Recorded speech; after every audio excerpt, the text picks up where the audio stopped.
Hey guys, welcome back, or welcome for the very first time to this cozy corner of the internet, where stories are soft, the fire is always warm, and sleep comes gently. I'm so glad you've joined us tonight.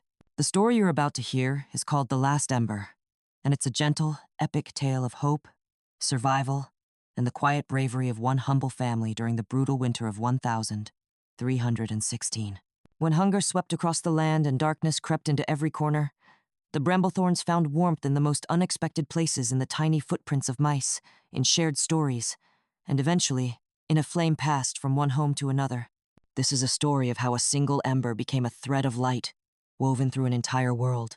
Before we begin, if you find peace or comfort in these stories, I'd be so grateful if you could take a moment to like this video and subscribe to the channel. It helps us keep this space calm and glowing, and helps you find your way back here whenever the world feels too loud. Now, my wish for you tonight is simple: that this story wraps around you like a soft blanket and carries you gently into a deep and restful sleep. So breathe easy, settle in, and let the fire crackle low beside you. Let's begin. The Last Ember. In the year of our Lord, 1316, as the last leaves of autumn curled into brittle silence, and the clouds stitched themselves into one great woolen blanket across the gray heavens, a hush fell upon the land of Elderglen. The wind wandered through bare branches like an old ghost looking for something it had lost, and the sun no longer rose with joy but hesitated, weary and pale, behind the hills. In a tiny village hidden near the northern edge of the forests of Lanwick, where the trees whispered secrets even in their sleep, lived the Bramblethorns. They were a quiet, sturdy family of 4, not noble, not wealthy, not even spoken of much beyond their neighboring fields, but kind, and tethered to the land by the roots of their ancestors. Tomlin Bramblethorn, the father, had once been strong as an ox and full of laughter, his beard as thick as a haystack in harvest. But this winter, his shoulders sagged under the weight of months without proper food. His wife, Anwen, moved like a shadow beside the hearth, wrapping her thin hands around every scrap of warmth she could find: a bundle of sticks, a dying ember, a child's breath. Their 2 children, Roderick and little Elswith, had not yet forgotten the taste of bread, though it had been many weeks since they last saw flour. Rod, barely 12, had grown too fast during a summer that was now a dim memory, and his legs ached in the cold.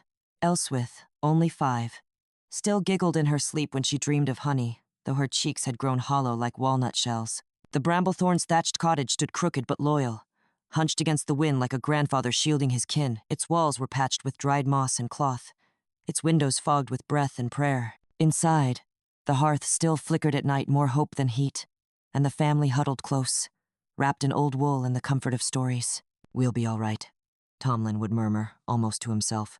"It's just a thin winter. They always pass." But this winter was no ordinary frost. It had begun with rain, endless, heavy, ruinous rain. The spring floods washed away the barley roots. Summer brought dampness instead of sun. The wheat curled and yellowed before it could bear seed. Even the apple trees, proud givers of fruit since Tomlin was a boy, dropped sour, bruised orbs like tears into the mud. By Michaelmas, the villagers were already stretching what little grain remained. When snow finally came, it came like a silent thief, blanketing the land with bone-white silence. The earth beneath froze solid. What food was stored had molded or rotted, and the meat from the last slaughtered pig had long since gone to the pot. Bread was a dream. Milk was a whisper. Even roots grew bitter and thin in the wet cold. And so, in the weeks that followed, a new quietness entered the Bramblethorn home, not from peace, but from hunger. Roderick had stopped complaining about the cold. He simply sat longer by the fire, staring into it like one might look into the face of an old friend about to leave. Elswith no longer asked for honey, but instead nibbled at her mother's shawl when she thought no one watched. One morning, after a night of howling winds that crept through every crack, Anwen found 3 mice frozen in the woodpile. She stared at them for a long time, not with disgust, but with a strange sort of reverence. That evening, the mice were skinned, washed, and roasted slowly over the hearth. Elswith looked confused but said nothing. Roderick looked away. Tomlin chewed each bite with solemn slowness. "They taste like nothing," Anwen said at last, her voice low, "but they fill the belly." And thus began a grim but necessary chapter, the age of small things. It wasn't long before the family became quiet hunters of corners and crevices. Roderick, clever and quiet, learned to place traps made from bent twigs and old thread. Anwen checked behind sacks, beneath floorboards, even among the beams. The house, once silent but safe, now seemed to pulse with life's small scuttling things that had once been pests were now survival. On some days, Tomlin would go to the edge of the frozen fields and dig at the ground, not for crops but for beetles and grubs hibernating beneath the frost. He would wrap them in leaves, carry them back with careful fingers, and hand them to Anwen like they were treasures. She would rinse them in boiled water and fry them on flat stones. Crispy, she would say softly. They're better when they're crispy. Elswith giggled the first time not at the taste, but at the crackling sound they made. It reminded her of the roasted nuts they once had at Yuletide. Tomlin kissed her forehead and smiled, even if only for a moment. Stories returned in the evenings, for stories are food too, in their own way. Tomlin told tales of foxes who outwitted kings and birds who led starving families to secret fields. Anwen whispered old forest lore, of kind spirits who lived beneath tree roots and guarded hungry children. Even Roderick, though quiet, once shared a tale of a knight who survived a cruel winter with nothing but courage and a rat for a friend. The rats, yes, they had come too. At first, the Bramblethorns avoided them. Rats were dirty, Anwen said, but hunger bends more than morals. When Roderick trapped one fat brown rat in the corner of the pantry, Tomlin said nothing. He simply sharpened the knife. That night, the meat was boiled into a thin broth with the last of the herbs. The taste was strange, strong, almost wild, but the warmth spread through their bellies like a long-forgotten song. No one spoke of it, but no one refused a second helping. Outside, the snow deepened.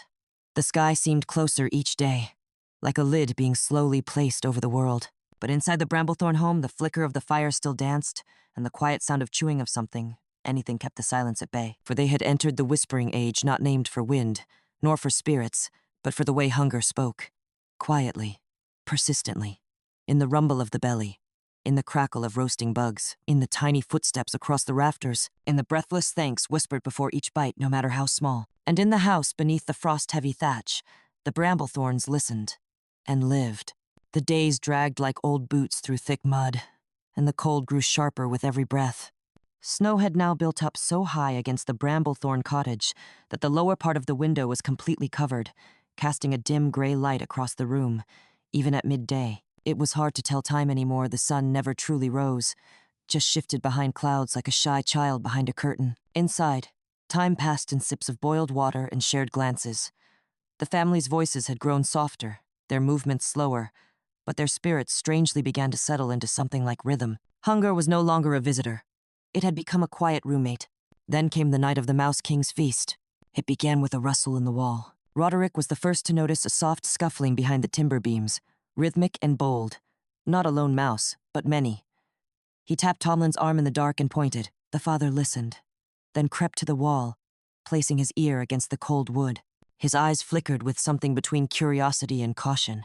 "They're gathering," he whispered. Anwen, her eyes tired but watchful, spoke from her spot by the hearth. "The little ones have their feast, too." That evening they set no traps. Instead, Tomlin, with a strange kind of reverence, sprinkled crumbs of old, hardened crust near the crack in the wall, the last crumbs from the bottom of a cloth sack forgotten behind a beam. It wasn't bait. It was an offering. They sat in silence and watched. Within the hour, a dozen mice emerged, their fur sleek, their movements daring. They sniffed the air, inspected the crumbs, and then feasted right there, in the open, under the gaze of 4 hollow-eyed humans. One mouse, larger than the others, paused and looked at the family with what felt like uncanny confidence. Elswith whispered, "That's the Mouse King." No one laughed. It felt true. The mice stayed for nearly half an hour, devouring every crumb, then retreating in neat order, vanishing like a tiny army. Not one was caught.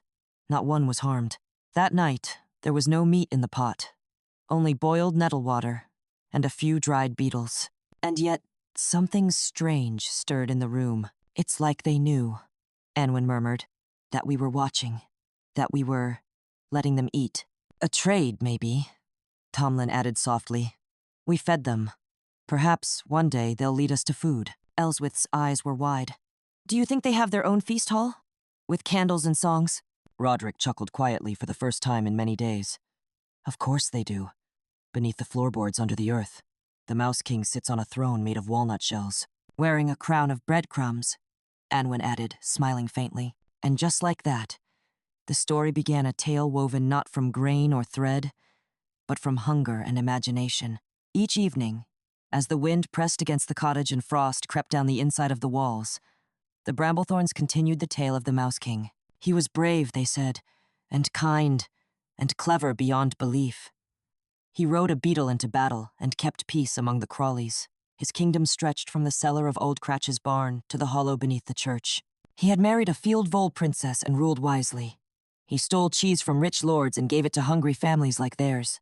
Each night, Ellsworth would ask, "What happened next?" And Tomlin would reply, "Well, the Mouse King heard about a human family who gave him a gift in their time of need." The story fed them in ways the scraps could not.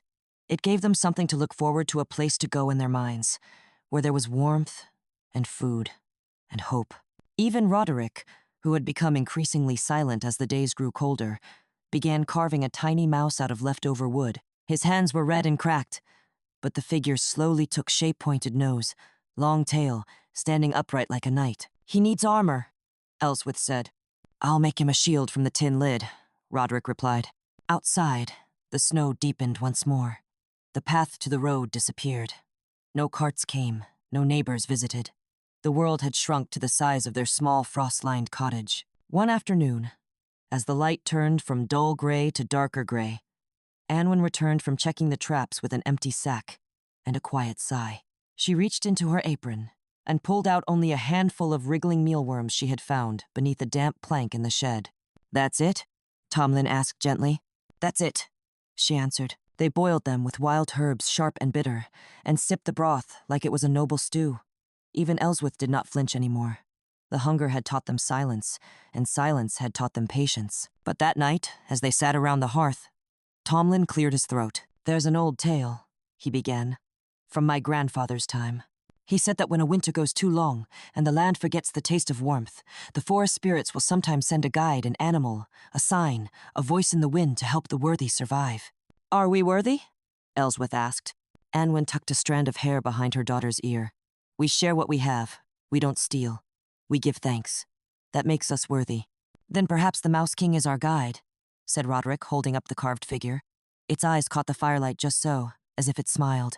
And the wind, rising outside, pressed gently against the walls of their home, not with a howl, but with a murmur, a whisper, almost like a voice. That night, as they slept curled close beneath all the blankets they owned, Tomlin dreamed of the Mouse King standing upon a stone, his tail curled like a question mark, pointing toward the distant forest with a tiny sword made of pine. He woke with a start. The fire was dying, but the whisper still echoed in his heart. The morning after Tomlin's dream arrived, with a peculiar silence deeper than usual, heavier, as though the snow had pressed its finger against the lips of the world. The fire had dwindled into a faint bed of orange coals, and breath fogged in the air as the family slowly woke, layered in wool, limbs tangled for warmth. Tomlin sat up carefully, listening. There was no scuttling behind the walls, no wind, no distant creak of tree boughs snapping under frost, only stillness, like the world had paused between heartbeats. He rose without waking the others, wrapped himself in his old fur cloak, the one worn thin at the elbows, and stepped outside. The door creaked open, stiff from the frost, and he had to push against a small drift to pass through. When he emerged into the gray dawn, the world looked like something from an old tale, every branch coated in silver white, every stone blurred by snow, the earth beneath hidden and forgotten. A hush hung in the air, not lifeless, but listening. And there, across the snow-crusted yard, Tomlin saw them. Tiny prints, a trail of mouse-sized steps, pressed neatly into the snow, impossibly delicate, yet undeniably present. They led from the side of the house, across the yard, past the frozen woodpile, and vanished beneath the edge of the trees. He knelt beside them, inspecting the tiny tracks. "Mice don't venture this far," he murmured. "Not when it's this cold." But the tracks were there, and they were fresh. He turned back toward the house, his breath curling in a pale mist. Something about the dream from the night before stirred within him, like an ember shifting beneath ashes. The Mouse King, standing on a stone, pointing toward the forest. Tomlin straightened, the ache in his back protesting, but he followed the trail, slowly, cautiously, boots crunching with each step. The prince weaved in a strange, purposeful line, not skittering, not random, intentional. As he moved beyond the tree line, the forest greeted him like an old friend, unsure whether to smile. Bare branches arched overhead like cathedral ribs, and the snow muted every step. A single crow cawed once, high above, then flew away, as though it had somewhere important to be. The trail curved near an old hollow log one Tomlin recognized from foraging years before. He crouched again and peered inside. There, tucked within, he saw movement quick and darting and then nothing. But beside the log, he noticed something else. Tiny stores. Acorns, beetle shells, even a dried piece of turnip skin. A mouse hoard, but larger than any he'd seen. And beside it, nestled in a neat circle of stones, sat a bundle of dried grass, feathers, and a glint of something pale, a scrap of cloth, red and gold. The colors of the village banner. Impossible. He stepped back slowly. Not in fear, but awe. Had the mice gathered from the village waste heaps? Or had they brought it here? Led by some ancient instinct? Guided by a story born of hunger? He returned home, heart beating faster than it had in weeks. Back inside the cottage, the family huddled close, as Tomlin recounted what he'd found. His voice trembled not with cold, but with wonder. Roderick leaned in, eyes wide. Elswith hugged the wooden mouse figure to her chest like a talisman. "They left us a trail?" she asked. "It seems so," Tomlin said. "They're not just taking food. They're showing us something. A path. Do you think—" Anwen began, hesitating. "Do you think there's more? Beyond the forest? A stash? A place where they've stored enough for— us?" No one answered at first. Finally, Roderick spoke. "Then we should follow. All of us." Tomlin looked at his son, at his bony shoulders, his eyes dulled by weeks of hunger, but still sharp with hope. "It's too far, too cold." "Not if we go during the warmest hour," Anwen said. "Just one trip. If it's nothing, we return. But if it's something—" They all turned toward the wooden mouse on the hearth. The carved figure seemed to stare back, waiting. And so, as the sky shifted into midday's pale light, they prepared. They bundled themselves in layers of wool and fur, tied cloths around their feet, and packed a small satchel with boiled snow water and a few brittle herbs. Roderick slipped the wooden mouse into his pocket without a word. Outside, the world remained still. The prints were faint now, softened by time and drifting snow, but still visible enough for the careful eye. They walked single file, Tomlin leading, Elswith in the middle, clinging to her mother's hand. The forest greeted them, as it had Tomlin before, quiet, expectant. The trees whispered no warnings. They followed the trail past the hollow log, beyond the stone circle, and deeper into the woods than they had ventured in weeks. Roderick stopped suddenly and pointed. There, beneath a half-fallen tree, was a burrow not natural, but dug with care. The snow around it was trodden with tiny prints. Inside the hollow, more stores. Beetles, seeds, even a crust of bread, long-dried but unmistakable. "It's a cache," Tomlin said. "Their winter hoard. There's enough for several days," Anwen whispered. "We shouldn't take it all," Roderick added. "Only what we need." Tomlin nodded. "We're not thieves. We're guests." They gathered just enough to fill the satchel, not more. An offering of thanks was left behind. A carved acorn Tomlin had made when Rod was a toddler, placed gently at the entrance. Then they turned back toward home, the satchel warmer than their hands, and hearts lighter than they'd felt since the first snowfall. That night, they boiled the dried bread into a soft porridge with herbs and toasted beetles. The meal was strange but rich and filling. Elswith, licking the last of the broth from her wooden spoon, declared, "The Mouse King watches over us," and no one disagreed. Outside, the snow began to fall again, but softer now.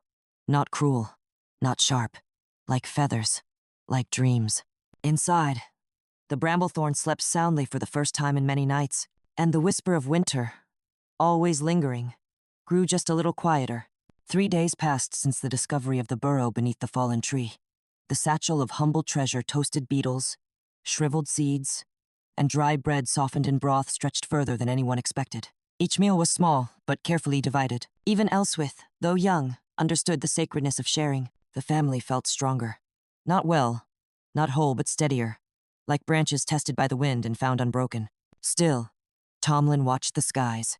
The snow no longer howled, but it lingered thick and slow and endless, like time itself had taken root in the clouds and refused to move on. The village road remained buried. The silence between chimneys spoke of houses huddled in their own hunger. No bells from the chapel, no crows on the steeple. The world was still, and stillness could be as cruel as a blade. Roderick had taken to checking the forest burrow each morning, returning with modest finds. Not always food, sometimes scraps, or interesting feathers, or bits of thread. The Mouse King sends what he can, he'd say with a small smile. They all half believed him. Anwen stitched a small pouch from old cloth and stored their findings with care. Nothing was wasted. A dried beetle leg could thicken broth. A fallen feather could insulate a hole in the wall. A shard of old carrot skin could remind them of color. Then came the night when the fire almost died. They had burned the last of the seasoned wood. What remained was damp, and smoke curled sluggishly up the chimney, leaving soot on the ceiling. Tomlin stood with his back to the hearth, arms crossed, weighing the truth. "We have two choices," he said softly. "We burn the chair, or we sleep without flame." The chair in question, old oak, carved with a rose pattern by Tomlin's grandfather, had been in the cottage longer than the children had been alive. Ellsworth had learned to crawl beneath it. Roderick once carved his initials in the leg when no one was looking. Now it stood between warmth and history. "I'll help you carry it," Anwen said. And so they did. The chair went into the fire, piece by piece. The legs, then the arms, then the seat, where Tomlin once cradled newborn Rod in a snowstorm not unlike this one. It burned brightly, the flames licking upward with a heat that almost felt cruel in its comfort. They sat in silence, hands extended toward the glow, watching memories turn to ash. "It's just wood," Anwen whispered. "It was part of us," Tomlin replied. Roderick said nothing, but Ellsworth crawled into her mother's lap and rested her head on her shoulder. "Will the Mouse King know we're cold?" "I think he already does," Anwen said. Later that night, when the children were asleep and the fire had softened into red coals, Tomlin stepped outside again. The air was sharp, but not brutal. The sky was pale, and snow fell in soft flakes, slow, gentle, like someone shaking out a blanket in the heavens. And there, to his quiet astonishment, was a flicker of light, just beyond the trees. Just a speck. At first he thought it a trick frost on his lashes, perhaps. But no, it pulsed. Not like flame, but like a heartbeat. He stepped forward, boots crunching softly, and followed it. The light led him past the hollow log, past the burrow, deeper still into the woods, where the trees bent low and the snow muffled even his thoughts. And there, in a clearing surrounded by birch and pine, Tomlin found a lantern. An old one, rusted but lit, hung gently from a branch, and beneath it, nestled in a ring of stones, was a basket woven of bark and grass, covered by a scrap of linen. A gift. He looked around, half expecting someone or something to step forward. But the forest held its breath. Tomlin knelt, lifted the cloth, and stared. Inside were roots, sliced mushrooms, a piece of hard cheese wrapped in waxed cloth, 2 apples, bruised but whole, and a lump of dark brown bread, still warm at the center. His hands trembled. He touched nothing for a long moment, then whispered, "Thank you," to the mice, to the spirits, to the forest, to the Mouse King. He didn't know. He carried the basket home in silence, the lantern's soft light bobbing ahead of him. The family woke to the smell of apples baking over the hearth. Apples. Real apples. Ellsworth sat up with a gasp. Roderick rubbed his eyes like someone afraid to wake from a dream. Anwen wept not loudly, but with a sound like snow melting. They ate that morning in reverent quiet, chewing slowly, letting the sweetness linger on their tongues like a hymn. The mushrooms were cooked with roots into a thick stew. The cheese was shaved into thin curls. The bread shared evenly in warm, dense slices was the best any of them could remember. "Who left it?" Rod asked. Tomlin looked toward the forest. "A friend." "Was it the Mouse King?" Ellsworth asked, her eyes wide. "I believe," he said gently. "It may have been someone who heard us. They left nothing to rot. Even the waxed cloth was folded and kept. The basket was lined with straw and turned into a cradle for Ellsworth's carved mouse. They burned no more chairs, for the warmth of the meal seemed to stay in the walls like a memory. That night, they lit a single candle beside the hearth, not because they needed light, but because they wanted to send light back into the world.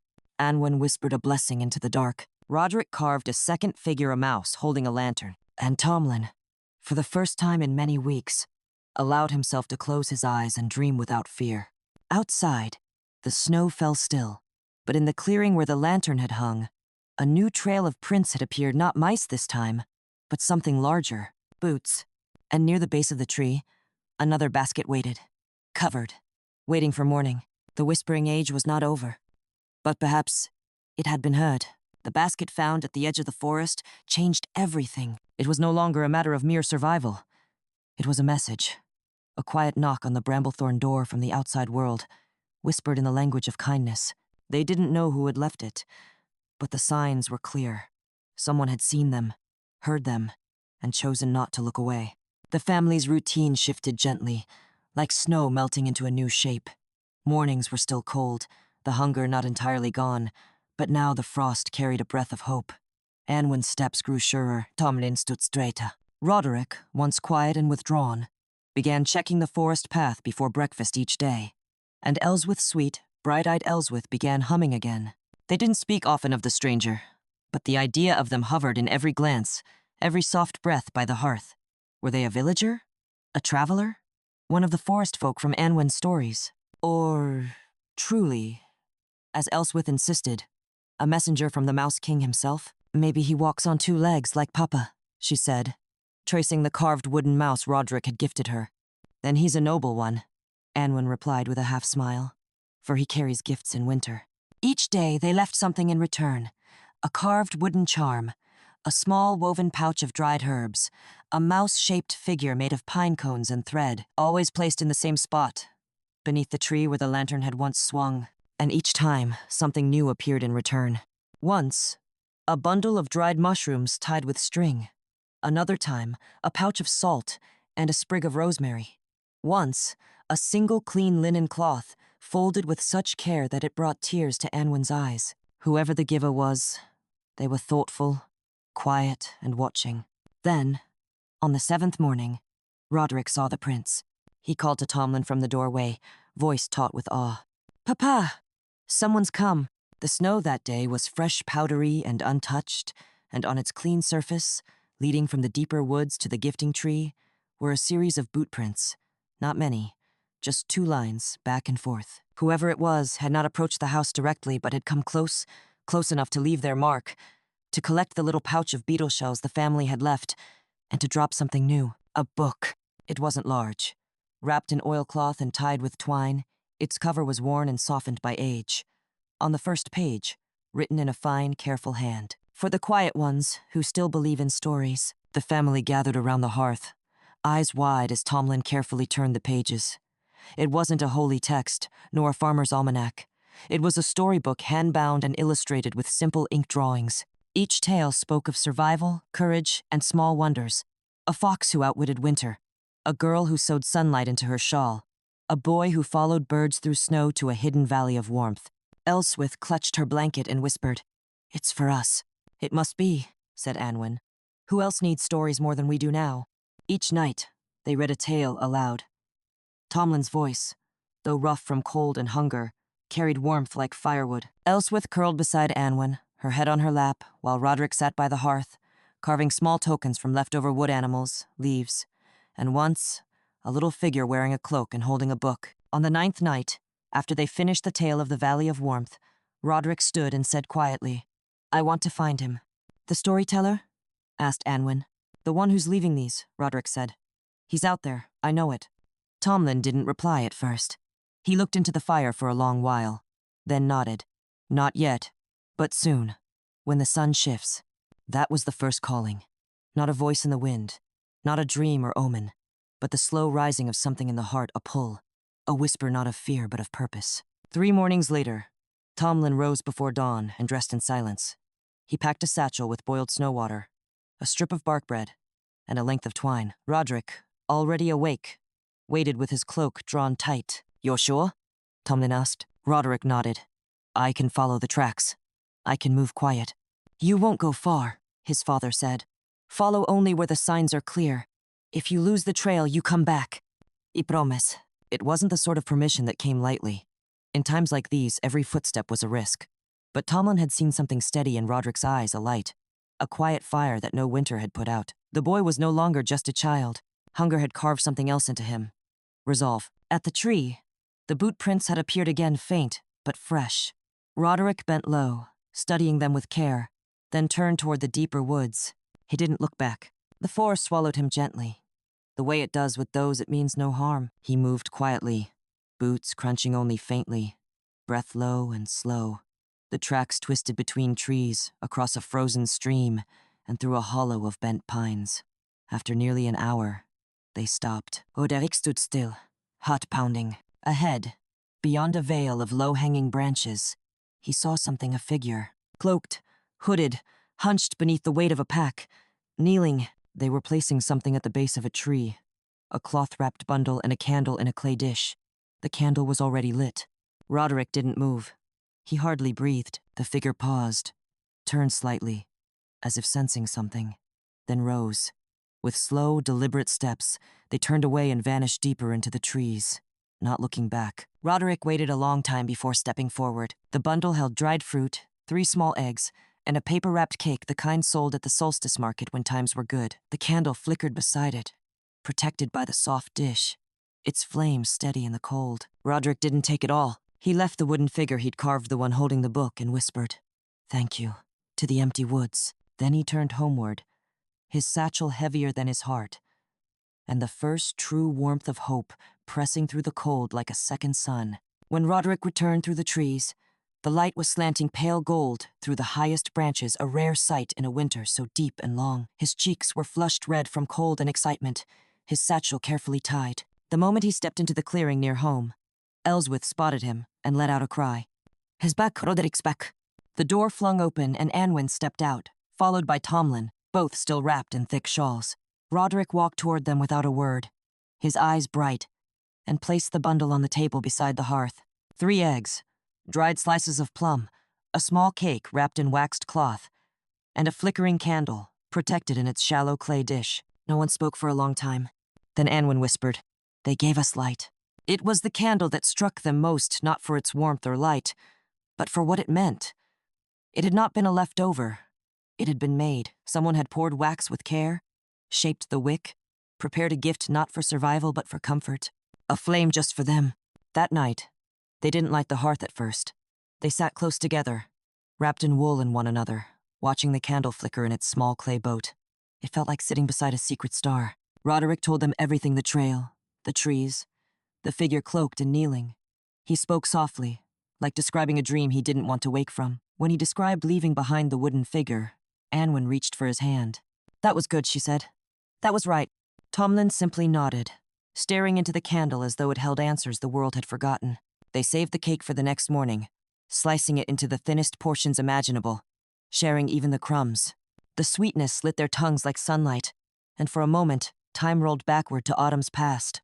Market days, warm ovens, and laughter echoing off barn walls. But the world outside remained winter-bound, and the first calling, now answered, brought more questions than comfort. In the days that followed, the snow fell again, thick, slow, patient. The path to the forest became heavy to walk, the drifts rising to Roderick's knees. He kept his promise and didn't go back too soon, but he watched. He waited, and so did the others. 3 days after the candle came, another bundle appeared at the tree. This time, it held a small packet of seeds wrapped in parchment, a brittle red apple, and a folded scrap of leather with a charcoal drawing. A sun cresting over a valley of trees, drawn with such simple lines it felt like a map to something more than just a place. "What does it mean?" Ellsworth asked, tracing the picture with a small finger. "Perhaps it's where they come from," Tomlin said, "or where they wish us to go." "A sign of spring," Anwen added. "A promise, a beginning." They pinned the drawing near the hearth, where the candle still sat unlit, preserved like a sacred relic. It had burned for hours the night Roderick brought it home, and though it was now just wax and wick, they couldn't bear to let it go. The seeds were a riddle, too early to plant, but too precious to ignore. "Maybe they want us to hold on," Anwen whispered, "until the thaw. Maybe they believe we'll make it." That night, Tomlin went outside alone.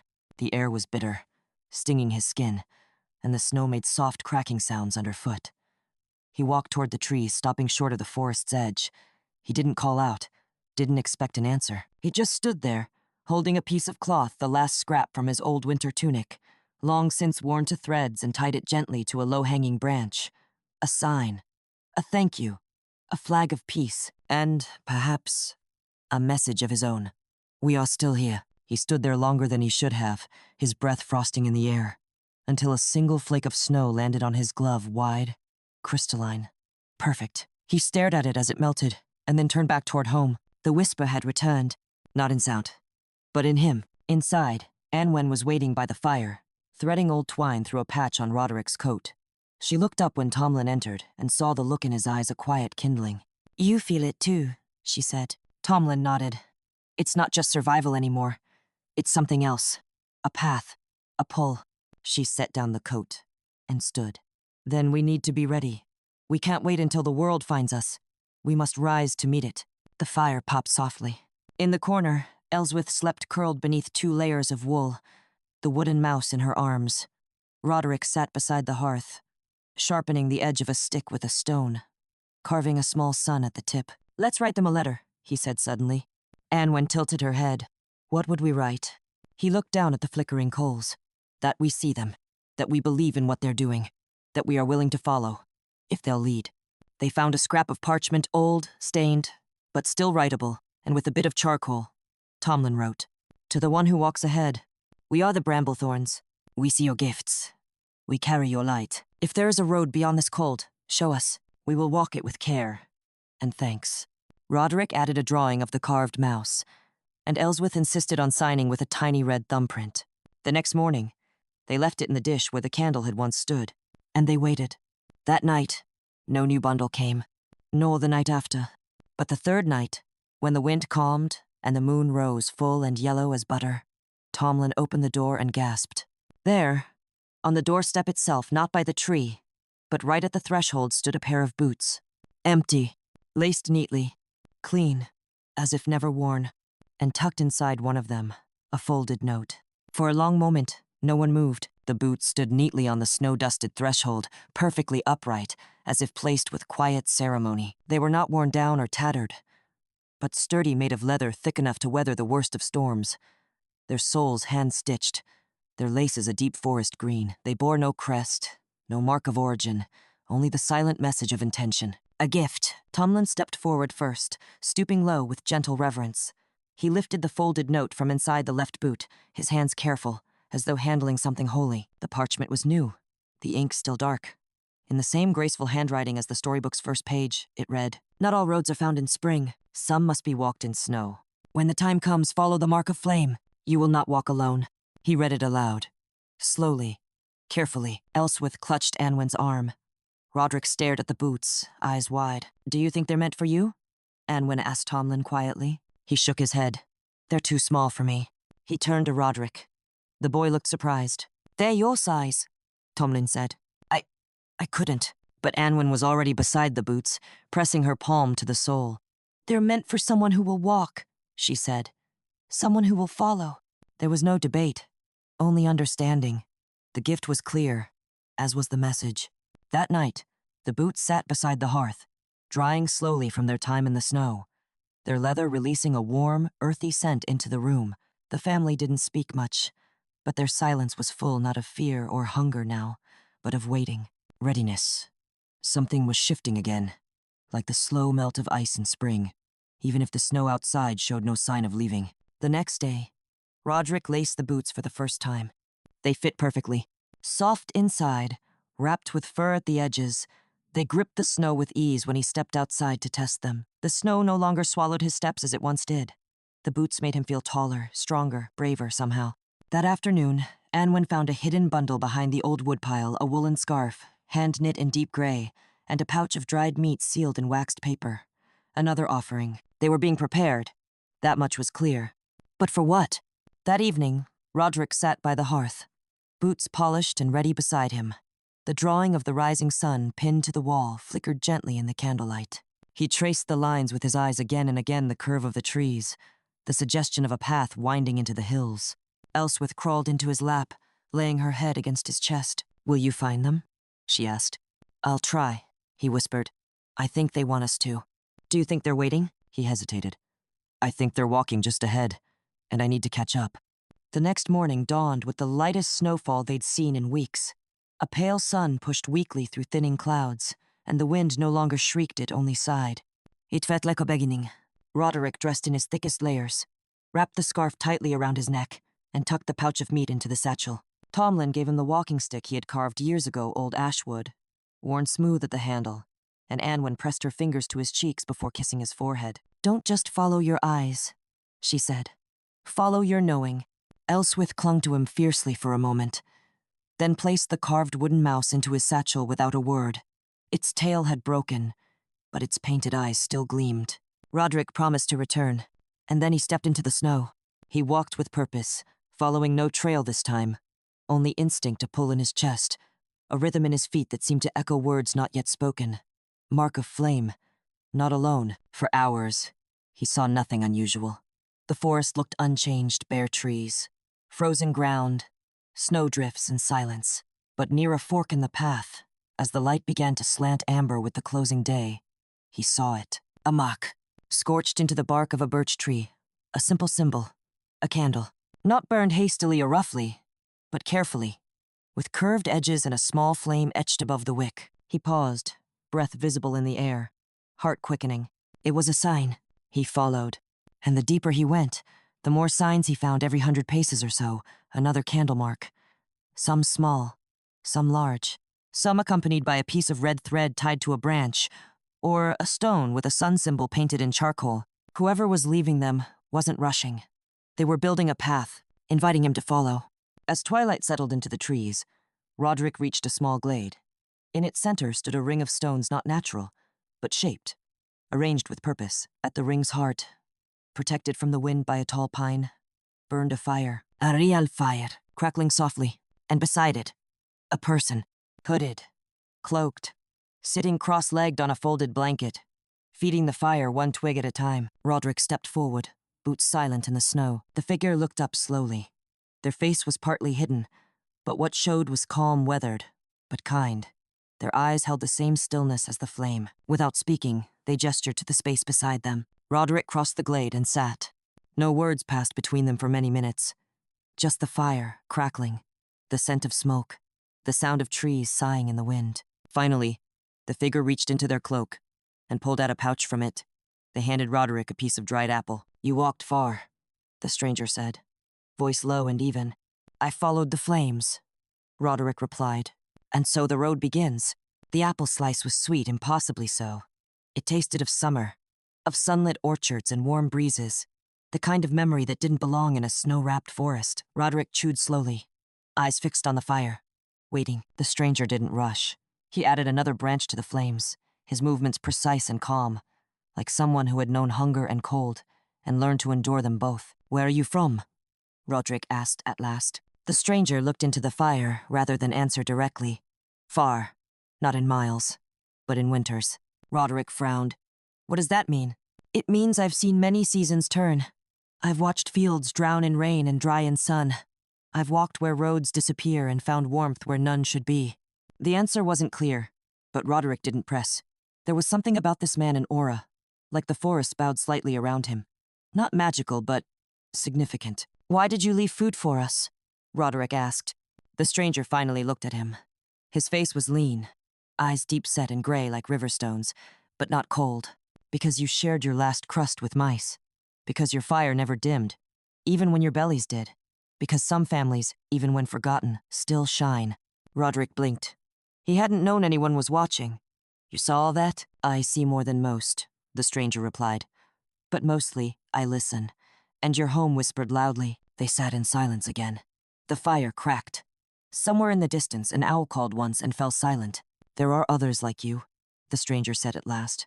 "Families who survived the rains, the blight, the long hunger. Some are far, some closer than you know, but none of them see each other." "Why not?" "Because winter blinds more than just the eyes." Roderick nodded slowly. He knew the truth of it. Before the hunger, there had been neighbors, gatherings, laughter over fences. Then, the cold had come, and with it doors shut, paths forgotten, silence. The stranger leaned forward, his voice quieter. "But now, we light fires." He gestured to the flame between them. "This is the first of many. A signal, a hearth for the willing." Roderick watched the embers swirl. "And you want us to join you?" "No," the stranger said gently.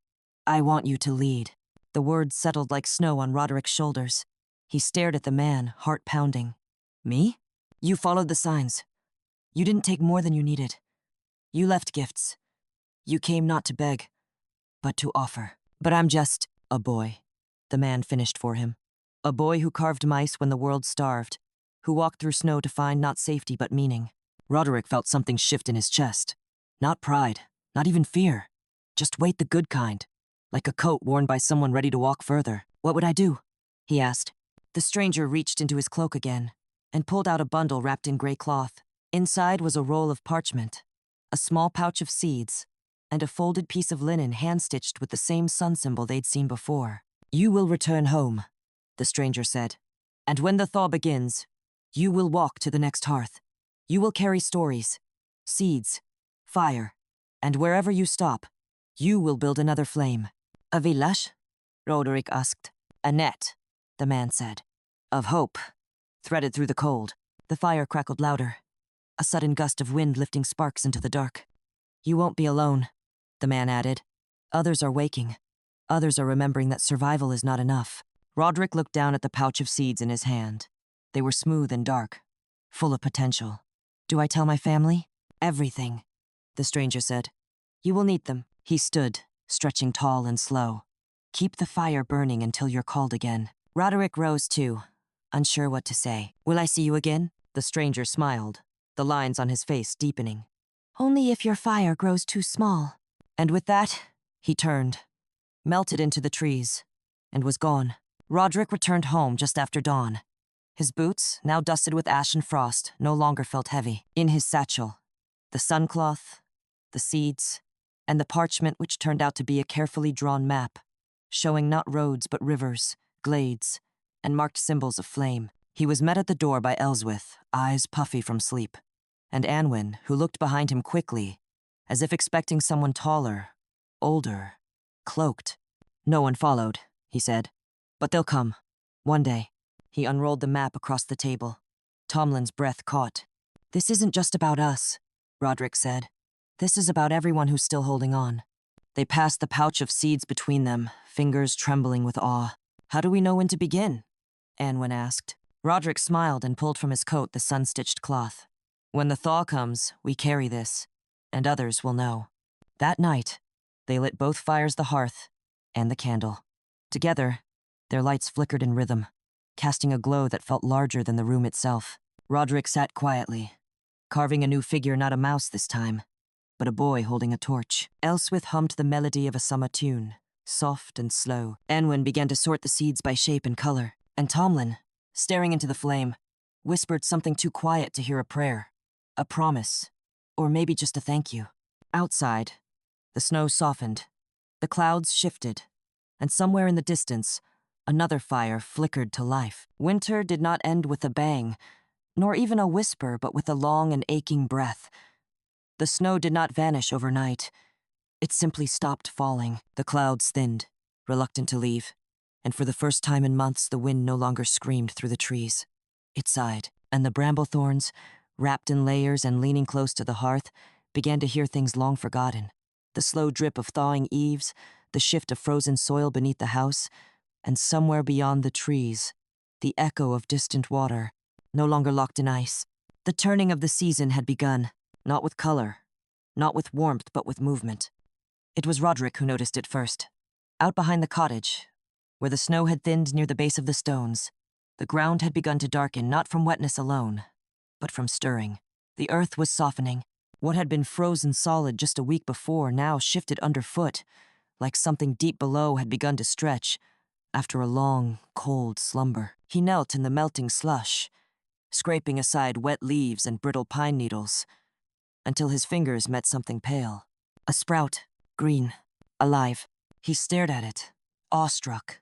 Not planted, not expected, just a wild, stubborn shoot pushing upward despite everything. It was crooked and trembling, but reaching as if the sun, still pale and shy behind the clouds, had whispered, "It's time." Roderick called for his family, and together they crouched around the tiny miracle. Tomlin touched the sprout with 2 fingers and bowed his head. Anwen wept quietly, and Elswith clapped once, softly, as if afraid to frighten it away. "It's the beginning," Tomlin said. "It's the sign," Roderick added. That night, they unrolled the map left by the stranger and spread it once more across the table. It no longer looked like a mystery. It looked like a path. Preparations began slowly. for the land was still cruel in many places, and food was not yet abundant, but something deeper than hunger moved them now. It was purpose, a calling, a silent turning not of time, but of spirit. The bramble-thorns patched their clothes with scraps saved all winter. Roderick carved buttons from bone and wood. Anwen reinforced seams with thread unraveled from old blankets. Tomlin shaped walking sticks from storm-felled branches. Every action was deliberate, every repair a promise. Elswith, small as she was, began sorting the seeds into tiny cloth pouches, one for each place the map suggested. For the families, she'd say, tying each with careful knots, so they can grow their own beginnings. Roderick built a sling to carry his satchel on his back, lining it with fleece for warmth. He would walk the farthest. Tomlin and Anwen would travel shorter distances, spreading light to closer homes once they were certain the weather would hold. The days lengthened, not in warmth, but in light.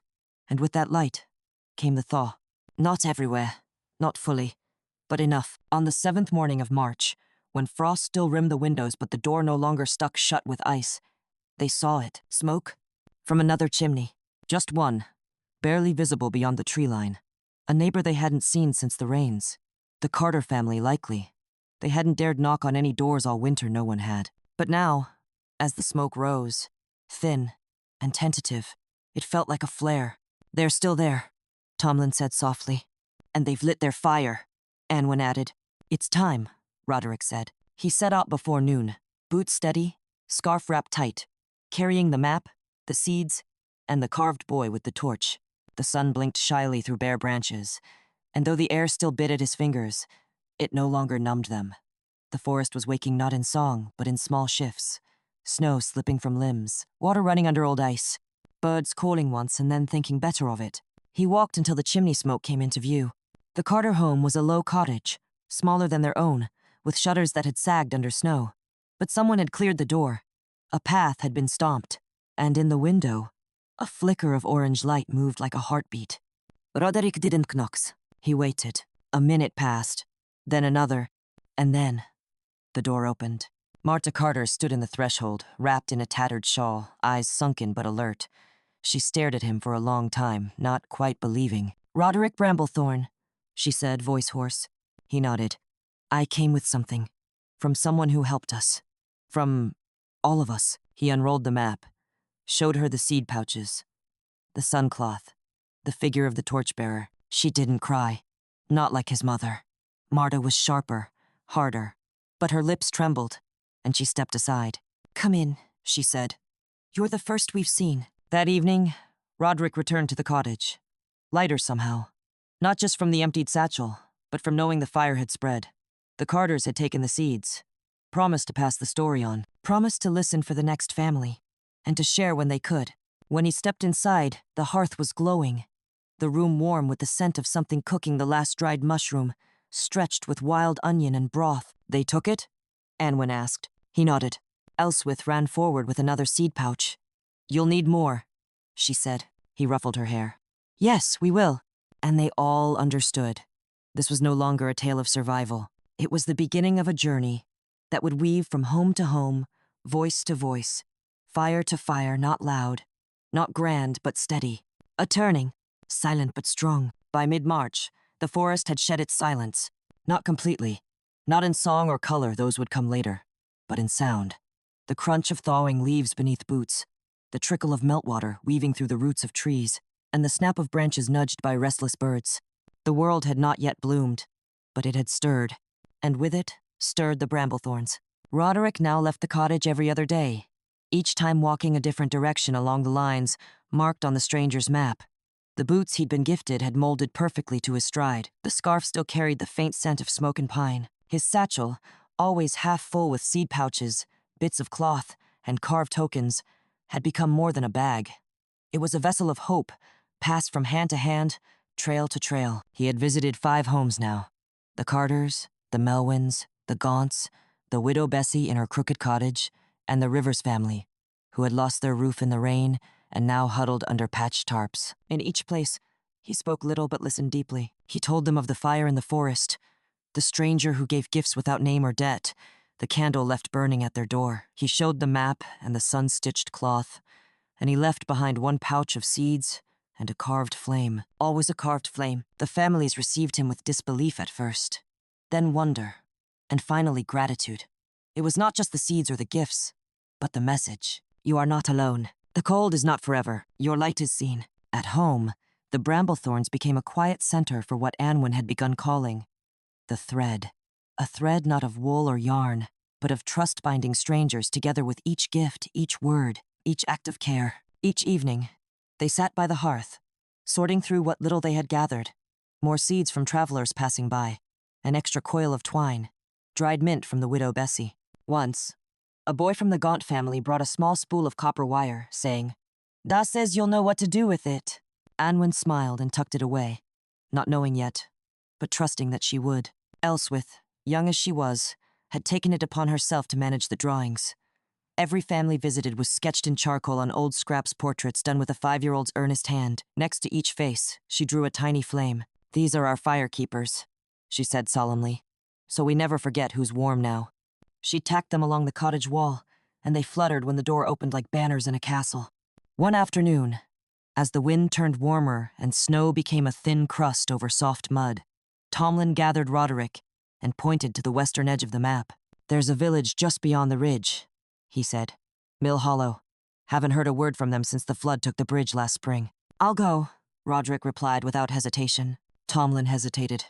"It's a harder walk, and they may not welcome a stranger." Roderick adjusted his satchel. "Then I'll go with a gift first, and my name second." He set off before the sun had fully risen, taking with him 2 seed pouches, a bundle of wild sage, and a drawing Elswith had made of a smiling rat in a crown. "For luck," she'd said. The path west was unfamiliar and steeper than the others. The snow here lingered in the shadows, stubborn and sharp, but the birdsong was louder. Roderick passed frost-laced ferns and muddy deer tracks, and once, a hare darted across the trail, fat and healthy, a good omen. By midday, he reached the ridge. Below it, cradled in a bowl of trees, sat Mill Hollow. Smoke rose in cautious curls from 3 chimneys. The roofs sagged under moisture. No fields were tilled. No animals grazed.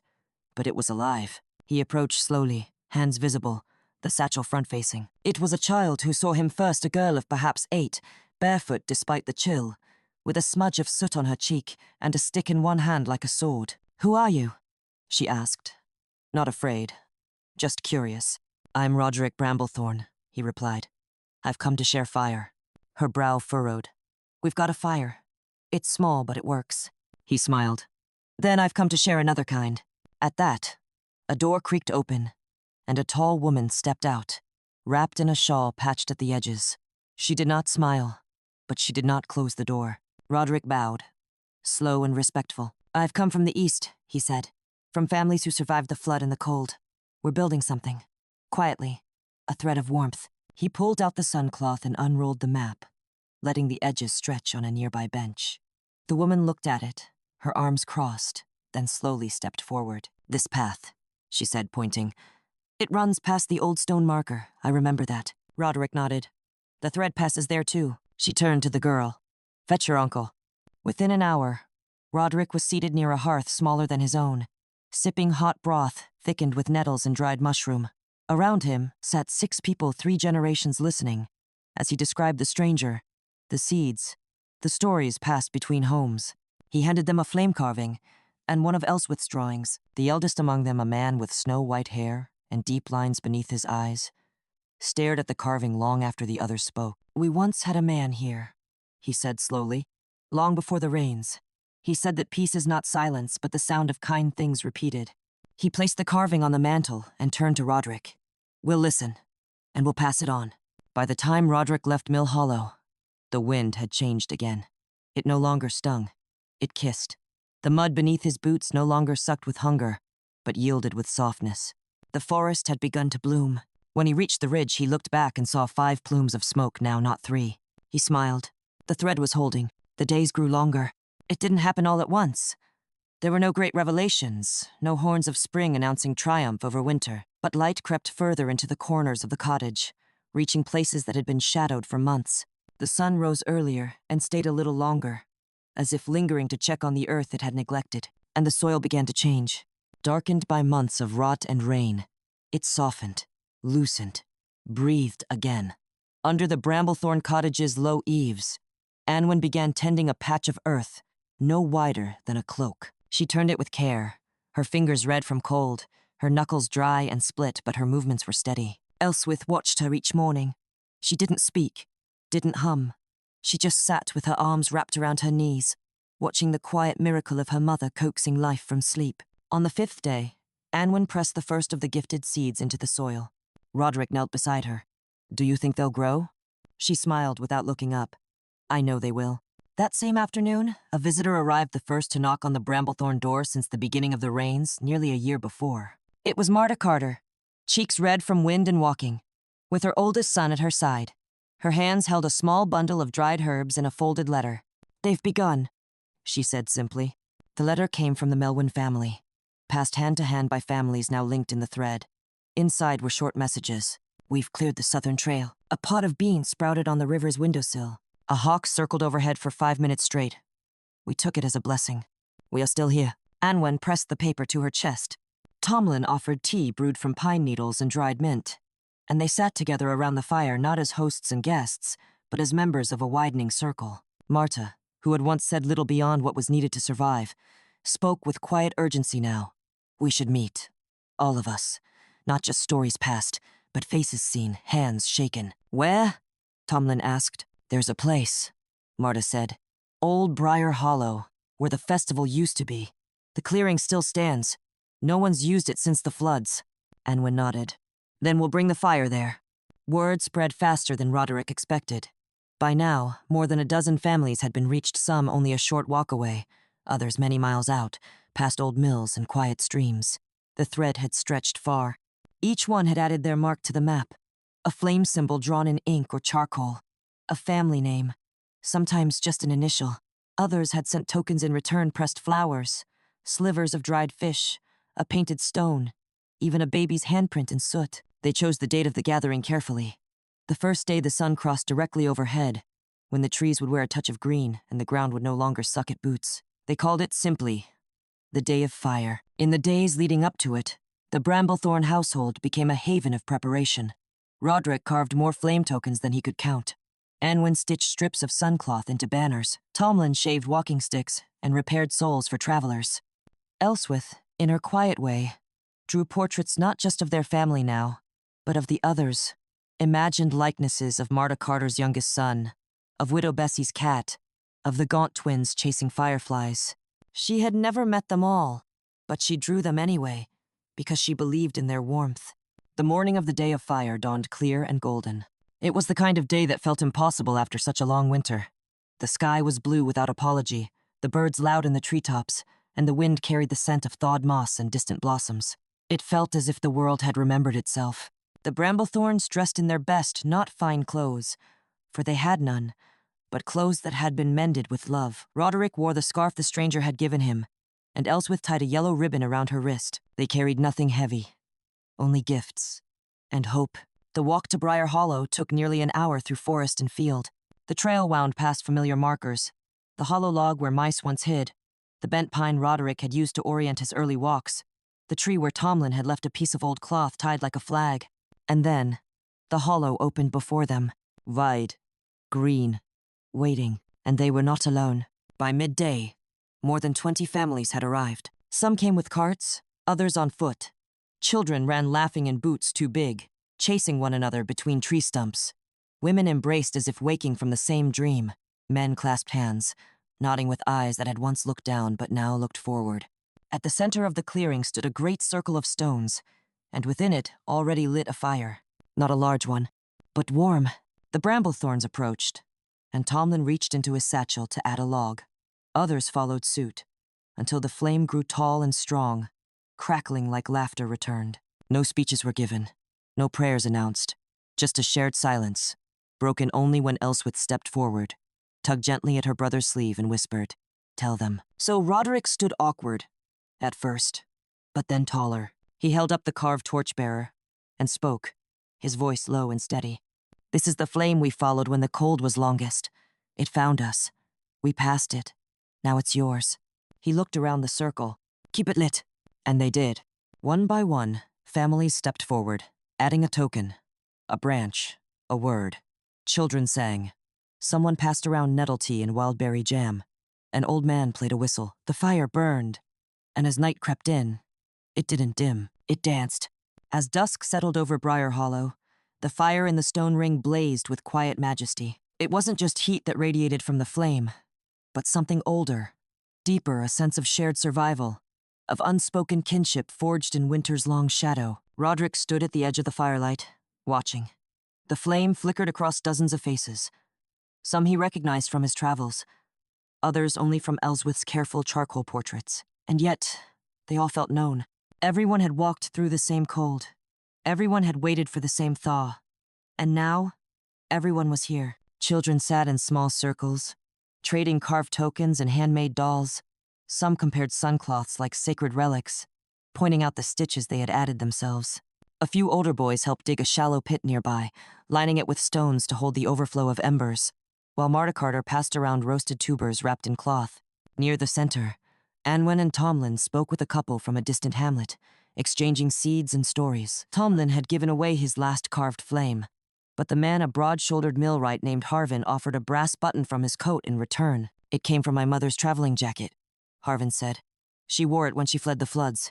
I think it belongs to the road now." Anwen accepted it solemnly and placed it near the fire without a word. Another thread added to the tapestry. Ellsworth wandered through the crowd like a small wisp of wind, her arms full of folded drawings. Each one was a gift, a sketch of a face, a cat, a house with smoke rising from its chimney. She didn't say much, just slipped them into waiting hands with a small smile. Roderick watched her and felt something warm bloom inside him. Not pride, exactly. Something gentler, as if he were witnessing the first green shoot of a tree he'd planted in sleep. As night deepened, the clearing took on a gentle hush. Not silence, no. That had belonged to winter. This was a quiet alive with warmth. The murmur of voices, the snap of firewood, the rustle of cloaks. Someone began to hum. A simple melody, low, slow, comforting. A second voice joined. Then a third. Before long, the entire hollow carried the tune. Soft and rich, like the lullabies mothers had once sung before the rains took them away. It had no words. It didn't need any. Roderick moved to the edge of the gathering, finding the tree stump where the torchbearer carving rested. He picked it up, turning it in his hands, the surface smooth from his own work and the touch of others who had passed it around. He closed his eyes, remembering the first candle, the hollow log where he followed the mouse prints, the stranger at the fire who said, "You will not walk alone." He understood now. The stranger had never meant one road, not even one destination. The path was made of people, homes, fires, choices, and it didn't end. It grew. He returned to the flame at the center and held the torchbearer above it, the fire casting long shadows behind him. "We have one more thing to do," he said, voice clear in the hush. The families gathered closer, the children quieting, faces turned toward him, expectant, trusting. Roderick turned the figure in his hands and pressed it gently into the soft earth beside the fire. "Let this one stay," he said. "Let this be the place where it all began again. If anyone is lost, if any hearth goes cold, they'll know where to find the flame." Tomlin stepped forward with a small stone marked in soot, a sun cresting over a line of trees, and placed it beside the carving. Anwen added the brass button from Harvin's coat. Ellsworth laid down a tiny drawing of a crowned mouse holding a staff. And so, beneath the firelight, a shrine was made. Modest, but sacred. By morning, the clearing shimmered with the dew of new beginnings. Families hugged with a kind of trembling joy, the sort that comes when you realize you've survived something you hadn't named until it passed. The fire had burned low but steady through the night, now nothing more than a circle of coals and thin smoke rising into the morning sky. Roderick helped a girl from the Gaunt family tie the last of her seed pouches onto her walking stick. "How far will you go?" she asked. "As far as the next need," he replied. Before they left, each family stepped to the fire one last time, pressing a palm to the warmth, as if sealing a pact. They took nothing but the memory and left behind whatever they could. A pressed flower, a braid of straw, a button, a shell, a story. Back at the Bramblethorn cottage, the garden had begun to show life. Sprouts curled bravely toward the sky. Bees buzzed faintly near the crooked eaves. The sound of the stream, once locked in silence, now ran like a song beneath the roots. Anwen knelt beside the first row of shoots. "They're taller than yesterday." "They're listening to us," Ellsworth whispered. "They hear we believe." Tomlin sat down a small bench beside the patch and looked to the woods. Do you think he'll ever come back? The stranger? Roderick smiled, tightening the laces of his boots. He never left. We became him. And with that, he slung the satchel over his shoulder, not heavy, but full. Seeds. Stories. Flame. The thread would stretch farther still. And winter, though it would come again one day, would never be so silent. It was early May when the path called again. The garden outside the Bramblethorn cottage had taken on the color of dreams. Rows of green shot upward through the rich, softened earth. The first blossoms had appeared delicate white flowers trembling in the morning breeze.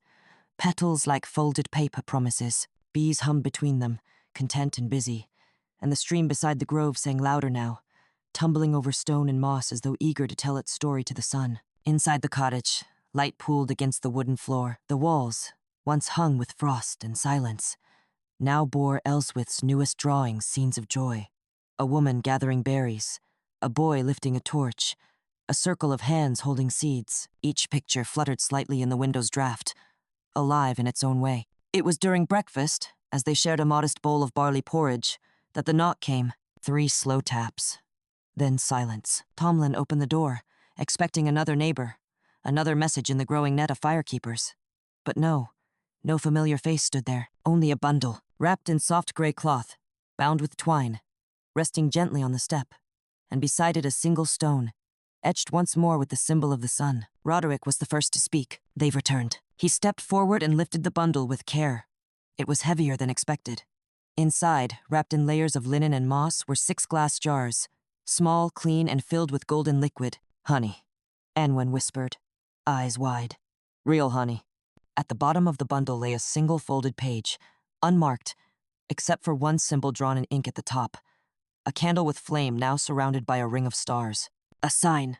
Roderick turned to the others. It's time again. There was no argument, no hesitation. They knew what the sign meant. The stranger, or those who walked in his path, now had lit the road again. Something waited out there. Another circle of stone. Another family in need. Another place where the thread would stretch and catch. That night, Roderick oiled his boots and packed the satchel not only with seeds and cloth, but with 2 of the honey jars, a new map stitched by Anwen onto old burlap, and a carved sun with a hollow center for light to pass through. Ellsworth gave him a drawing of herself, holding hands with a mouse, and tucked it between the pouches with great ceremony. You'll bring this back to me when you return, she said, so I'll know you stayed kind. Roderick touched her forehead with his thumb. I couldn't forget if I tried. He left at dawn. The air was soft and golden, smelling of wet bark and dandelions. He passed old trails now overgrown with life, past trees in bloom and the occasional deer grazing without fear. The silence of the forest had changed again, not into noise, but into peace, the hush of living things at work. The map led him northwest this time, beyond the glades and cottages he'd already visited, into hills untouched since the blight years. The road narrowed, sometimes disappearing beneath underbrush or veering into rocky slopes. But always, there was a sign, a bit of colored thread on a branch, a footprint in soft earth, or the glint of a stone placed carefully on a stump, as if to say, we're still here. By midday, the sun had climbed high. Roderick paused at a clearing and ate a strip of dried apple and a sip of honey, the sweetness lingering on his tongue like music. He let his fingers trace the burlap map, following the dotted line toward a circle marked with a star beside the flame symbol. He didn't know what he'd find, but he knew how to listen now, not just with ears, but with every part of himself. It was late afternoon when he saw the smoke, thin, straight, rising behind a hill lined with elder trees. He followed it quietly, boots soft on the mossy path, and soon came upon the edge of a small settlement, if it could be called that. A cluster of 3 homes, stone-walled and roofed with layered bark. A shallow river nearby, with a footbridge made of planks that creaked in the wind. The place looked worn, not broken but tired, the way a person looks after many sleepless nights. No laughter, no movement. Roderick approached slowly. From the doorway of the middle house, a young woman stepped out.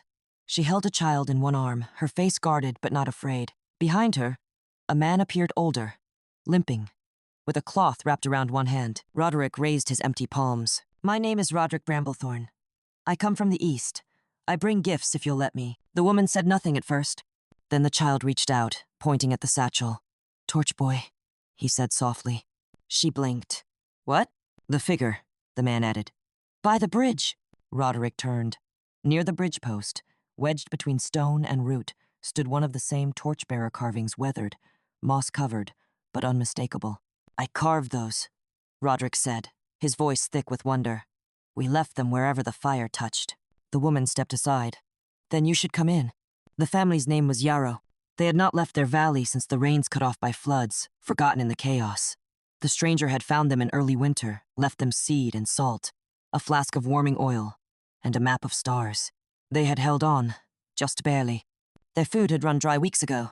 "We boiled bark," the man said, "and hope." Roderick opened his satchel and laid out the honey, the seeds, the cloth. The woman gasped softly. The child reached for the jar and smiled. That evening, as twilight fell over the river and fireflies emerged from the damp reeds, Roderick lit a small fire in the stone circle beside the home one built long ago, perhaps for midsummer feasts, now cracked with age. He placed the star map beside the flame and whispered, "We saw your light." The Yarrow family sat with him, and the flame danced. The fire in the Yarrow family stone circle burned gently through the night. It wasn't large, just a modest flame, cradled by weather-worn stones and fed with fallen branches from the elder trees nearby. But its glow changed the shape of the evening. It warmed not just their hands, but their voices. It softened the air, let things be said that had long been buried. They spoke of the winter, of the hunger, of how the stranger had arrived with little sound but deep eyes and quiet knowledge, leaving bundles without asking for thanks, always moving on before the sun could rise. He left a candle once. The woman, Mira Yarrow, said softly as she passed Roderick a bowl of steep nettle tea. "We didn't light it until the cold was at its worst. When we finally did, the child stopped shivering." Her husband Bren nodded from across the fire. It was as if he had left behind more than wax, as if something of him stayed. Roderick looked into the flame, remembering the first candle left at their own door, and how its warmth had felt alive. He reached into his satchel and pulled out one of the 2 remaining flame carvings, the newest, freshly oiled and wrapped in cloth. He handed it to the child, a boy no older than Elswith. The child turned it over in his hands and whispered, "It's the same." "Yes," Roderick said. "It's yours now." They sat until the stars blanketed the sky, and the night was velvet and blue. The wind had turned warm, carrying the scent of blooming wood sorrel. Owls called across the trees, not in warning, but in conversation. As the fire shrank to coals, Bren spoke again, his voice low and gravelly. "He said he would return." "The stranger?" Roderick asked. Bren nodded. "He didn't say when, but he asked us to wait, to keep the fire ready." Roderick thought of the bundle left on their doorstep, the honey, the sun-marked stone. Someone, whether the stranger himself or another who carried his light, had returned. Perhaps the stranger was no longer just a man, but a path now, a legacy passed from one torchbearer to the next. He looked at Mira. "There's a gathering, a place where the fire circles are joined. It's not far, in Briar Hollow. The others will want to meet you. You don't have to be alone anymore." Mira's eyes welled, not with tears, but something deeper relief. Recognition. "We never thought anyone would find us," she whispered. "You were never lost," Roderick said. "Only waiting." He stayed 2 nights. In the morning, he helped Bren repair the footbridge using fallen cedar and wire he had packed from the Melwins. Together, they reinforced the beams and cleared the moss, creating a stronger crossing that would let wagons and feet pass through again. Mira packed what she could: seeds, salves, dried greens from the first garden shoots. Roderick added their names to the map in charcoal, drawing a small river beneath their sun symbol, and tying a piece of red thread through the top corner. "The thread is longer now," he said. The boy whose name was Wren hugged Roderick fiercely before they left. "Will you come back?" Roderick knelt, eye level. "Whenever the fire calls again." Wren nodded solemnly and placed the carved torchbearer into a pouch around his neck. The road home shimmered with spring. Ferns unfurled along the edges of the trail. Buds burst open in silence. A fox watched Roderick pass without moving, golden eyes reflecting a peace that had not existed in the forest for many months. When he reached the high ridge overlooking the valley, he paused. Below, the stream beside the Bramblethorn cottage sparkled like glass. Thin trails of smoke curled from nearby homes more than before. The map had not lied. The thread had grown. Roderick smiled, lifted his hand in a silent wave to the distant rooftops, and continued down the slope. At home, the garden had flourished in his absence. Elswith ran to meet him, her feet bare, her hands stained with soil. "You're late!" she cried, but she laughed as she said it. "The peas are taller than me now!" "I hope they haven't started talking without you," Roderick teased, setting down his satchel. Tomlin embraced him quietly, hand firm on his son's back. Anwen looked at the dust on his boots and nodded with pride. You've walked a longer road than we ever dreamed, she said. Roderick reached into the satchel and pulled out the last jar of honey. He held it in both hands and offered it to his mother. For the table, he said. For everyone. That evening, they lit the hearth with one of the coals Roderick had carried back in a jar packed with moss. It took quickly eager, almost, and filled the room with a familiar orange glow. They placed the new flame carving beside the others, each lined in a row on the mantel like old friends seated for supper. Beneath them hung the map now expanded, patched with new cloth, new marks, new stars. Ellsworth pressed her cheek to the window and whispered, "Another light is coming." Outside, through the twilight, they saw it. A glow on the trail, not fire. A lantern, someone walking. Another thread, another ember. And this time, it was not the stranger. It was someone new, carrying the fire forward. The lantern's glow drew closer through the soft spring dusk, bobbing gently with each step like a star lowered to earth. The bramble thorns stood together at the edge of the path, no longer with fear or suspicion those days had passed, but with a quiet readiness, the kind born of many months spent believing in light. When the traveler emerged from the tree line, he was not what they expected. He was young, perhaps 16, with wild, curly hair and a cloak stitched from pieces of old wool in many colors. He carried the lantern in one hand and a bundle slung across his back. His boots were worn at the soles, but his step was steady. His face was freckled, and his smile was honest. "I hope I'm not too late," he said. "Too late for what?" Tomlin asked, stepping forward. "For the ember," the boy said, lifting the lantern slightly. "To carry it further." He introduced himself as Lark. He had come from a village to the southeast, where the rains had swallowed half the valley and firewood had floated downriver like drifted leaves. He told them of how his family had survived on roots and wild garlic, and how, one day, a woman had arrived in their woods, wrapped in red cloth, bearing a carved mouse and a pouch of fire-starting powder. "She told us there were others," Lark said, sitting with them around the hearth later that night, "that the thread was strong, that we should join it." He held up a cloth-wrapped book, one with pages sewn by hand and a flame symbol etched onto the cover. "I've been collecting stories," he added shyly, "from every place I stop. They said I should find the bramble thorns and ask for the map." Anwen leaned forward, touching the book's frayed corner with awe. "They sent you here to continue what was started." Lark nodded. "They said you would know what to give me." Roderick rose, walked to the mantel, and lifted the burlap map. He unfolded it slowly across the table. Dozens of names now lined the cloth in charcoal and ink, each one encircled with a mark of flame. Small stars marked gatherings. Bits of thread stitched into the edges showed new paths. He looked at Lark. "You won't carry it," Roderick said. "You'll make your own." The next morning was filled with soft bustle. Ellsworth helped Anwen prepare travel pouches of dried root and lentil meal. Tomlin sharpened Lark's knife and gifted him a carved flint striker. Roderick sat with the boy in the shade of the garden, drawing a new region on a blank cloth panel. A trail leading toward the southern plains where the wind spoke of drier days and bigger skies. "The thread hasn't reached there yet," Roderick said. "But it will."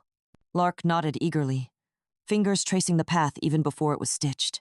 They burned a new flame that evening, smaller than the fire of Briar Hollow, but born of it. Roderick pressed an ember into a clay dish filled with dried moss and sealed it with a wooden lid. "Keep it warm. Open it only when the need is real," he said, handing the dish to Lark. "It will speak to those who've forgotten what warmth feels like." Before Lark departed the next day, he turned to Roderick and asked, "Do you think the stranger ever dreamed it would grow this far?" Roderick smiled. "I think he didn't just dream it. I think he started it because he knew it could." And with that, the boy walked on lantern swinging at his side, a book of stories beneath one arm, and a hidden ember nestled in his pack like a sleeping heart. The bramblethorns returned to their quiet rhythm, but everything felt changed again, not in loss, but in deepening. Like the soil after rain, their lives had become richer, ready for whatever came next. More travelers arrived in the weeks that followed. A woman from the salt marshes, bearing shells threaded into a bracelet. A pair of twins from the northern hills, with songs on their tongues and a bundle of feathers for trade. A stonemason who carried drawings of windmills to be rebuilt. All came bearing small fires, and all left with seeds, carvings, stories. Ellsworth began writing her own tales, scribbled onto scraps of bark and flattened reeds. She called them field stories, meant to be read aloud around road fires. Anwen stitched a great banner, a swirling pattern of sun, stars, and flames, and hung it outside their door. A sign for all who passed. "This is a home of the thread." Tomlin, who once had carried only silence in the hard parts of his bones, now spent his evenings carving not just mice or flames, but people.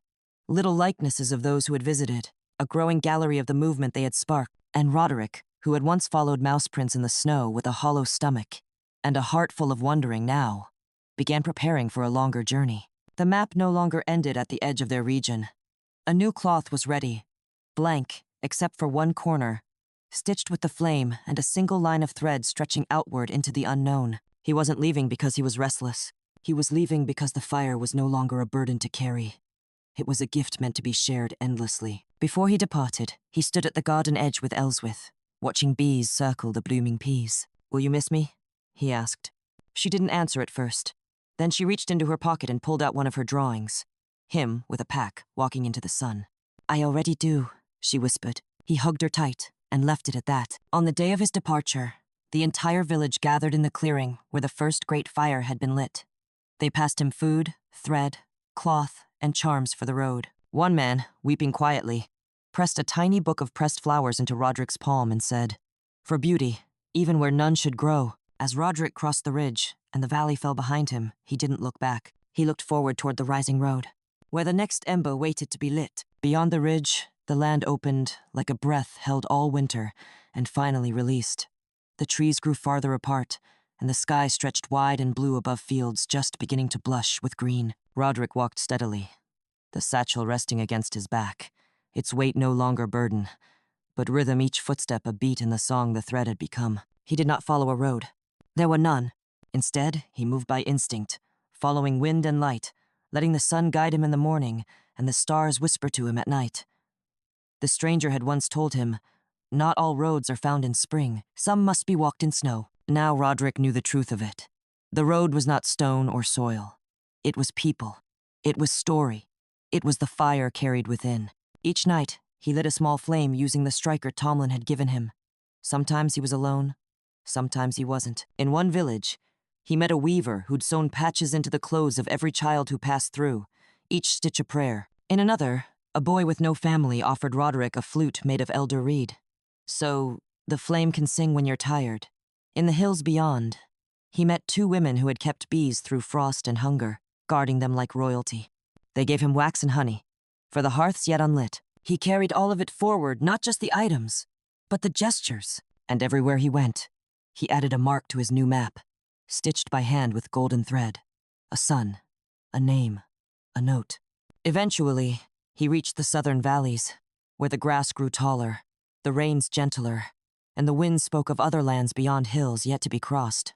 It was there, in a quiet bend beside a clear river, that he found her. A girl, no older than Elswith, standing alone beneath a flowering hawthorn. She held a stick like a sword and a bundle on her back. Her hair was tied with twine and her feet were wrapped in cloth. Roderick approached slowly. "Are you lost?" he asked gently. She looked up at him, blinking. "No, I'm walking." "To where?" She shrugged. "I don't know yet, but my brother told me to follow the signs. He said there would be fire." He smiled. "There is." He unstrapped his satchel and drew out a flame carving, placing it in her open palm. "You're on the thread now." She studied it as if it were the most important thing in the world. "Then I'll carry it." And he knew. She would. It was days later, high in the southern pass, that Roderick finally stopped. The place wasn't marked. It wasn't a village. It was simply a space between stones where wind met silence, and a flat hollow nestled in the hillside where fire could safely rest. He stood there a long time, the mountains behind him, the world ahead. He unrolled the map, his new one, and pinned it down with 4 smooth rocks. Names spread across it like constellations. Not finished. Never finished. But real. He built a small ring of stones, not to cook, not to warm, but to wait. He lit a fire with the striker, and it caught quickly, hungry for the wind. The flame stood tall and strong, curling toward the sky as if to call someone. He placed the last flame carving beside it. No words, no instructions, just presence. Then he sat, watching. He did not wait long. By nightfall, a figure approached, cautious but not afraid. A traveler, a threadbearer.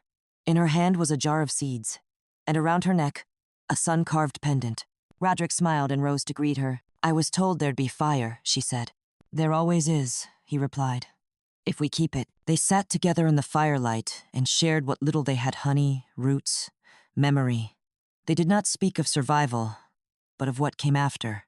Of gardens, of books, of children who no longer feared the cold. More came the next day, and the day after. By the end of the week, there were 6 around the flame. By month's end, nearly a dozen. They came and went, but always left something behind. A song, a carving, a cloth with a name, and the fire never died. Back home, Ellsworth now tended the garden with practiced hands. Anwin taught neighbors to sew patches that told stories. Tomlin built a bench beside the road, where travelers could rest and listen to wind through the birch trees. And at night, when they lit the hearth, they always left one candle in the window not to light their way home, but to guide others still walking. The last ember had not been the end. It had been the beginning of warmth unbroken, a thread that wove the world back together, one quiet fire at a time. And so, dear friends, the last ember comes to rest. We have walked a long path together tonight, through snow-covered fields and silent forests, across quiet thresholds, and into the hearts of people who refuse to let their light die out. We've sat beside flickering fires, listened to the hush of winter, and felt the slow, gentle return of warmth not just in the air, but in the souls of those who chose hope, even when it was smallest. What began with one family, hungry, cold, forgotten, grew into a thread of kindness that wove its way through valleys and over hills, across rivers and through doorways. And in the quiet strength of Roderick's journey, in the patience of his parents, in the wonder of little Ellsworth's eyes, we witnessed something so deeply human. The power of care passed forward. A flame, no matter how small, can travel farther than we imagine when we choose to share it. Perhaps that is the lesson tonight. Even in the darkest winters of our lives, there is always a spark waiting to be kindled, a hand to hold, a story to carry, a fire to keep. As we close this story, I want to thank you truly for being here. Whether this is your first time on the channel or you've been listening for a while, your presence matters. I hope tonight's tale brought you comfort, and that it reminded you of the quiet beauty in simple things. A shared meal, a warm home, a soft voice, a gentle fire. If you enjoyed this journey, I would be so grateful if you'd take a moment to like the video and subscribe to the channel. It helps this small storytelling community grow, and it means the world to know you're out there listening. Now, as you lie back, close your eyes and let the night carry you. May your dreams be peaceful and your rest be deep. May the ember of this story glow softly in your chest, keeping you warm through the quiet hours ahead. Sleep well, my friend. Until next time, good night.